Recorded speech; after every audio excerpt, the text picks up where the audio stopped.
Y'all doing marvelous, and welcome back. Now this is session 120 of military training. Now this is part 3, which is where we're gonna go into the nutrition. I wanna start off with, the first bullet here. This is the HPRC. If you're active duty or if you're a reserve member, what have you, if you're looking at some resources, they're not branch specific, right? They're like branch wide. Government civilians that are looking to help maintain, body composition or what have you, maintain healthy weights and things like that, they also can use this as well. First, I want to start with the HPRC.mil website. So what this website is, HPRC stands for Human Performance Resource Center.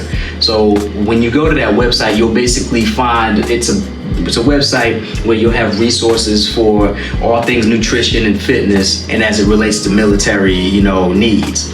For all branches. Every branch has a dietitian or nutrition support of some sort for members that require it. Okay, so I know Air Force has dietitians. I forget what we called them in the Army when I was serving, but we had, there's basically nutrition support in every branch. So now the next thing I want to go over that's also branch wide, right? There's no specific branch that this applies to, is the Warfighter Nutrition Guide. In the chapters, I already have, with the exception of course of some of these things, I'll say at least maybe half of these chapters, I already have videos for which foods to choose from, physical fitness, like nutrient timing.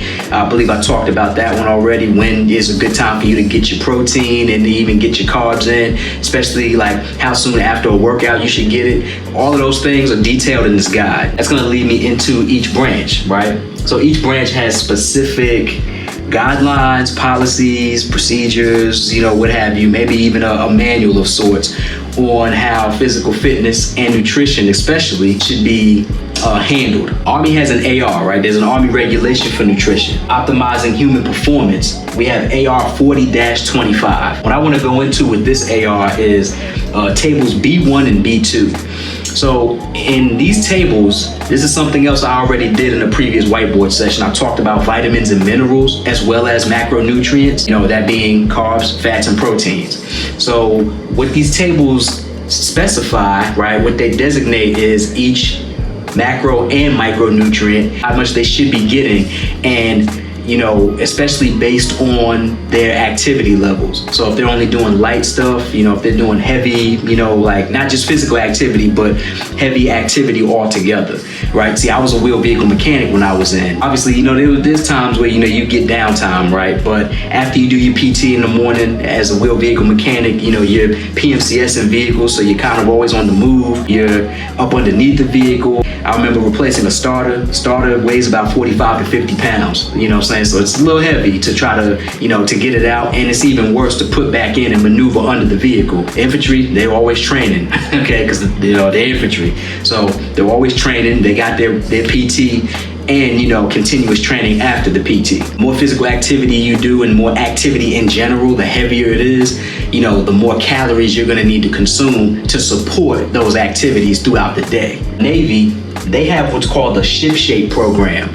And what it is it's a workshop, right? It's a workshop where you do 2 online sessions and then you do a group session, right? A live group session. The online self-paced session comes first. After that, after you've done that, you will then attend 4 live in-person group sessions, okay? And then following the in-person group sessions, you will then do your last online self-paced session to complete the course, to complete the workshop. Thing is though, with that last online portion, if I read right, you get about 6 months from the group sessions to complete that last online portion. And the Ship Shape program, there's resources within the program to help you out. They have instructors, they got people who are, it's a workshop basically meant for anyone who is at risk or have already failed body composition assessments, or if they notice that they're fluctuating in weight in an unhealthy manner, even if they've passed their last BCA. Essentially, this is about education, about multiple things that go into not just nutrition, but your overall health and readiness and wellness, right? So that's what this is all about. That Ship Shape program for the Navy focuses on 4 things, and that is sailors' nutrition, sleep, mindset, and physical activity. Going back to the Army, those tables within the AR 40-25 do the same exact thing. You get holistic health and fitness. That's what all these branches essentially focus on, right? They use real-time standards. They even use like athletic performances and things like that and tie that into their programs. We go into Marines next. And some of these, as we go forward from Marine Corps to Air Force, Space Force, and Coast Guard, you know, some of these things are kind of uniform, right?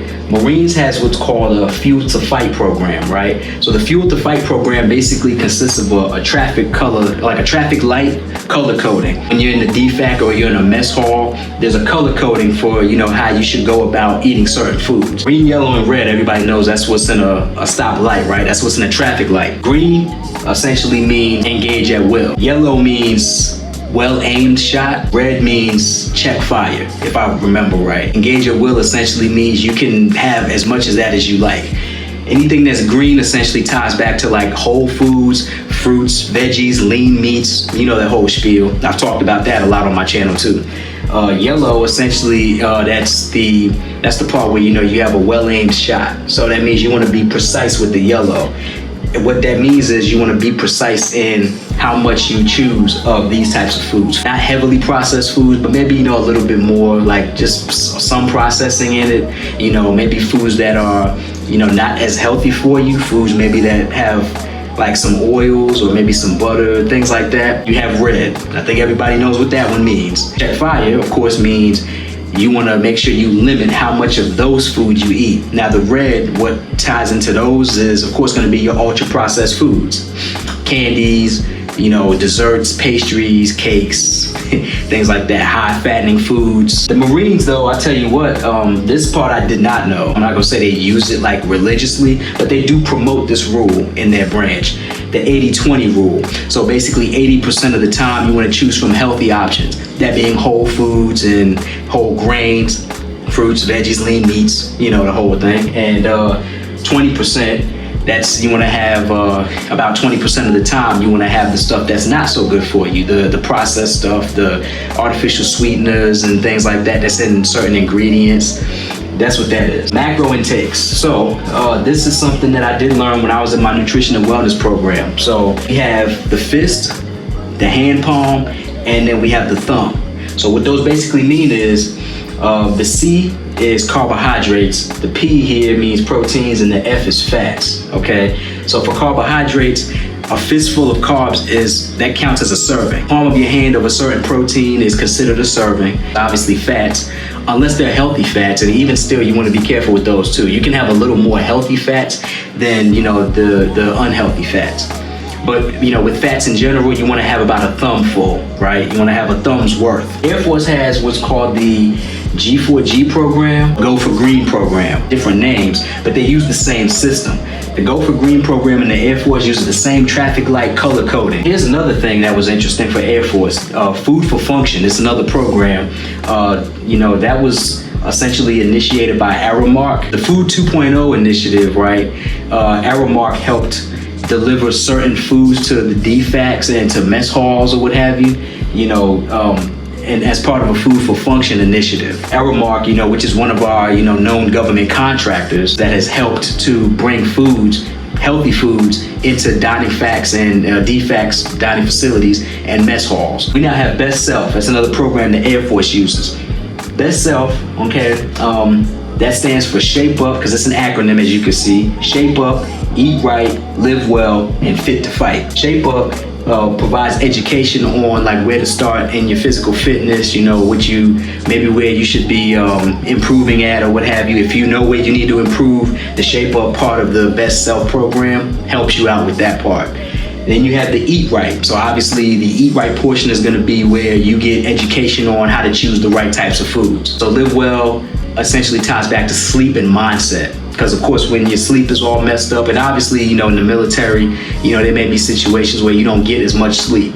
So, you know, we're not, of course, necessarily talking about combat exactly. The Live Well portion, anyway, teaches you how to maximize your sleep with what the best that you can, you know what I'm saying? Even if you're not getting a full 7 to 9 hours, which is what's recommended for most adults, even if you don't get that, you know, I know in the Army, you were authorized about 4 hours at the most, or I should say, you know, in any given situation, you know, as long as you got 4 hours of sleep, the Army, you know, called it good.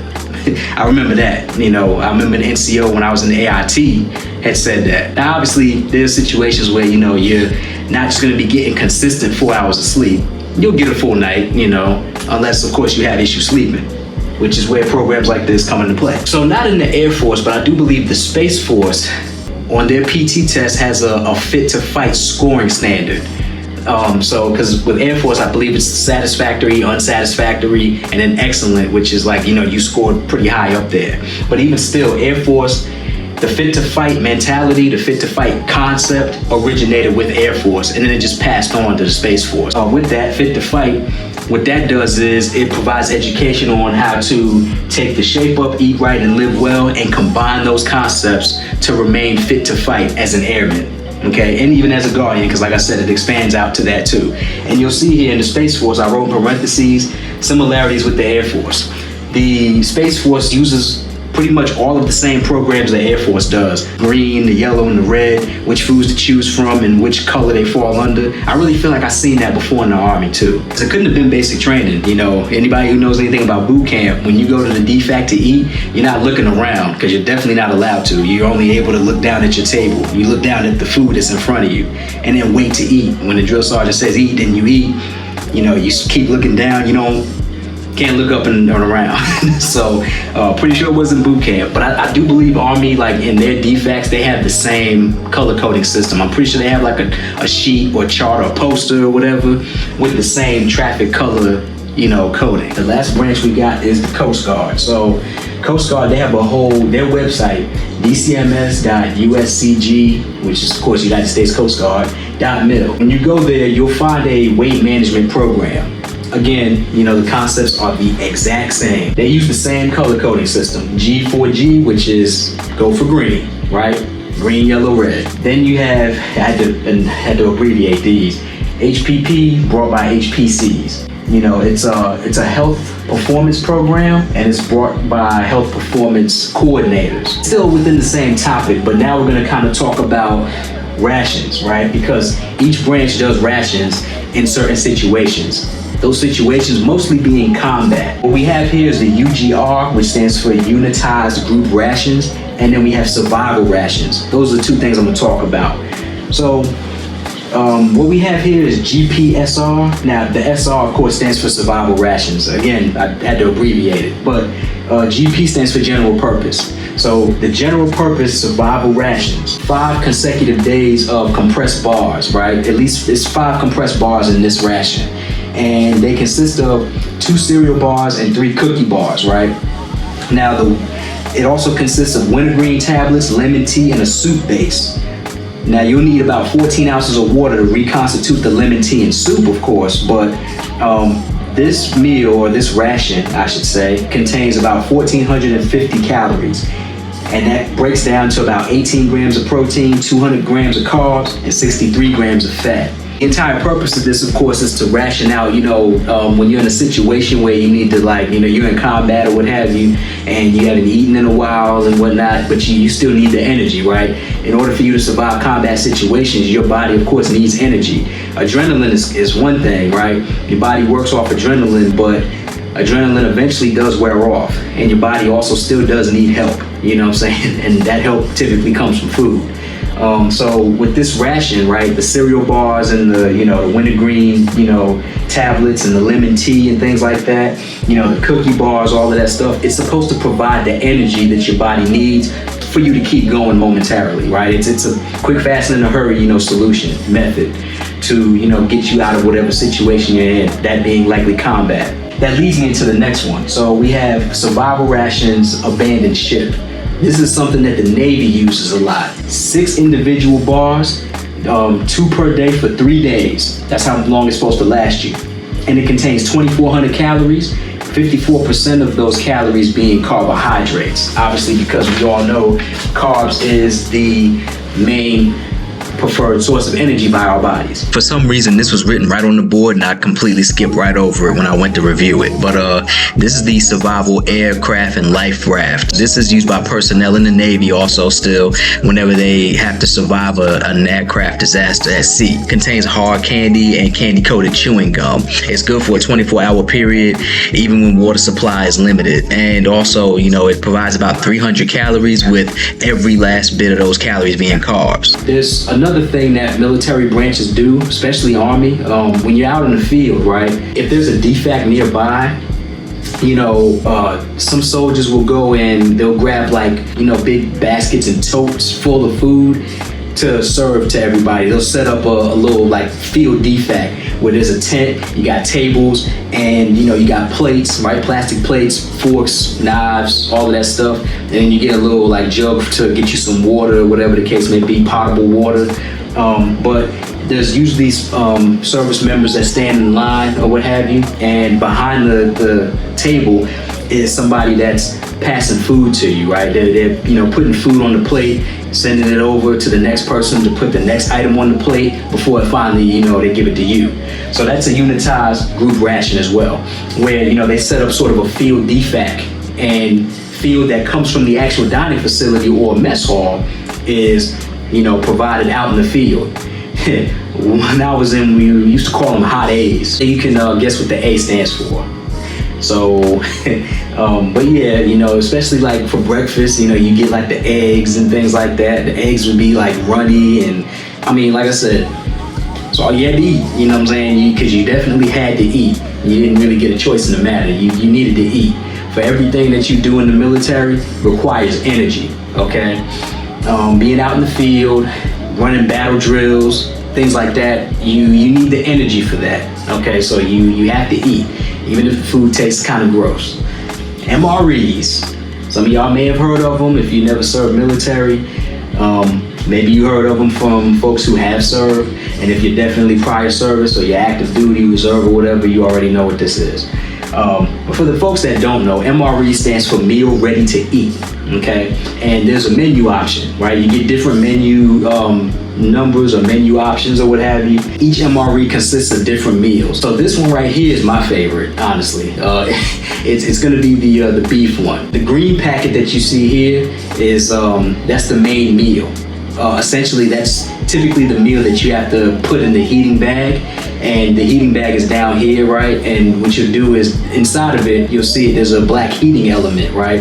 In order to activate that heating element, you have to pour water in the bag, right? And not a whole lot though, you don't fill it up or nothing like that. You just pour like enough water to heat up the heating element, then you'll throw the food in there. Food heats up through, you know, the heating element and water, right? And then you can take it out and you can eat it. Some other things that may come in an MRE is like certain candies. I know like M&Ms and Skittles are among like the top favorites. Depending on the certain menu option for the MRE, you may get crackers, you may get some bread, get peanut butter, cheese spread in a bag, cheese spread that you have to actually, you know, squeeze out of a little bag in there. That's what the military deals with. But hey, you know, that's what you sign up for, right? I want to talk about some benefits and disadvantages. So obviously, it can be looked at as a ration, right? It's, you know, something that you get like when you're out in the field, or like if you're in a combat situation, you're deployed, you know, you're downrange doing like, you know, pulling duty or a guard or what have you, or if you're in a convoy, but of course you don't have a dining facility to go to, you're likely going to eat MREs or something from an MRE to help keep you going quick, fast, and in a hurry. So that's one benefit. Most items in an MRE contain enough calories, you know, breaking down carbs, proteins, and fats. It has enough calories for you to keep moving until you actually, you know, get to your main meal or whatever. Enough for your body to utilize all of it. Some of the disadvantages, I know one of them is quite obvious, right? Certain MREs tend to have heavily processed items. Certain items in MREs may have certain ingredients that don't exactly agree with the digestive system. I actually knew an NCO. I was an AIT, right? He was an E6. He was a staff sergeant. It was a funny story, man, because we had a soldier who like didn't want to eat. Like we was eating MREs and even like the Jimmy Deans. You know what I'm saying? We was eating like just quick meals. You know, I mean, most of the time we went to the DFAC. We would march as a company to, you know, go to the dining facility and grab, you know, some actual food to eat.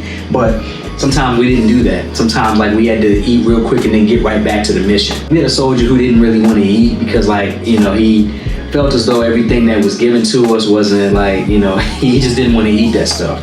He preferred real food, but I mean, shoot, didn't we all? Staff sergeant we had, he like, you know, of course went and used him as an example. Following that, he told us all the story of how he was in a situation where he had nothing but MREs to eat for like weeks at a time. And it got to the point where, you know, he was so backed up, like he had so much, you know, crap backed up. He hadn't, you know, of course went, you know, number 2 in a long time. But he had he was backed up so much that he actually had to go to the hospital, right? He had to go to the emergency room. So, disadvantage. Some of the things that's in MREs, you know, is not really good for you and it's not meant for the digestive system. Again, you know, when you're eating MREs, you don't have a choice. You join the military, is what you sign up for, but still, gotta point that out as a disadvantage. I remember one thing we was able to do when we was in boot camp, when we would eat MREs and we couldn't make it to the DFAC because we were, you know, shooting or we had a mission or whatever, we was out in the field, whatever the case may be. I remember our drill sergeants allowed us to trade items. Right? Now we couldn't have the candy, of course, because at the time candy was considered contraband. So the drill sergeants would take away all of our candy. We had Skittles, M&Ms, whatever. You know, they would take that away from us. They allowed us to trade items. So like if we saw something that we wanted and another soldier saw something that they wanted, we could trade. For the most part, once you're out of training, you're out of boot camp and all of that, you usually, when you eat MREs, can just pick whatever it is that you want, right? Usually.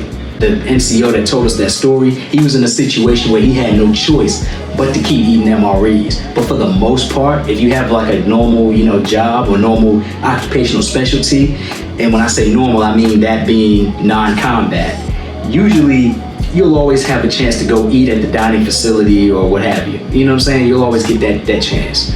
You know, when you're eating MREs, it's normally not frequent, but again, it depends too. You could be in a non-combat role and end up being deployed or going to the field where you don't have that access. That is gonna go ahead and be the end of our nutrition part 3 of this military training series. I hope y'all enjoyed this, right? I hope it was very informational to you. And if you thought it was, please give me a like, comment, you know, subscribe if you feel inclined, right? I really appreciate it. And I'm gonna catch y'all in part 4, which will end this military training series. Y'all take care.